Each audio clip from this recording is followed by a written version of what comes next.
സന്ധ്യാനാമം ജപിക്കുമ്പം ഈ മന്ത്രം ജപിക്കാൻ പാടുണ്ടോ, ആ മന്ത്രം ജപിക്കാൻ പാടുണ്ടോ എന്നൊക്കെ പലരും ചോദിക്കാറുണ്ട്.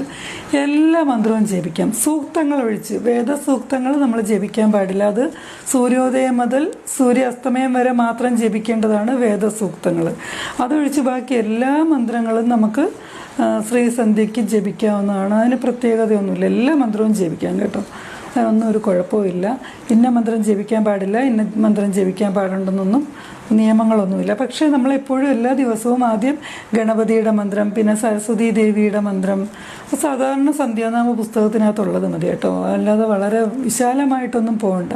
സാധാരണ സന്ധ്യാനാമ പുസ്തകത്തിനകത്തുള്ള മന്ത്രങ്ങൾ തന്നെ ജപിച്ചാൽ മതിയാവും. ഗണപതിയുടെ മന്ത്രം, അതുപോലെ സരസ്വതി ദേവിയുടെ മന്ത്രം, ശാസ്താവിൻ്റെ മന്ത്രം, അതുപോലെ ഭദ്രകാളിയുടെ മന്ത്രം, ഇങ്ങനെയൊക്കെയുള്ള ഒരുപാട് മന്ത്രങ്ങൾ നമുക്ക് സന്ധ്യാനാമ പുസ്തകങ്ങളിൽ കിട്ടും.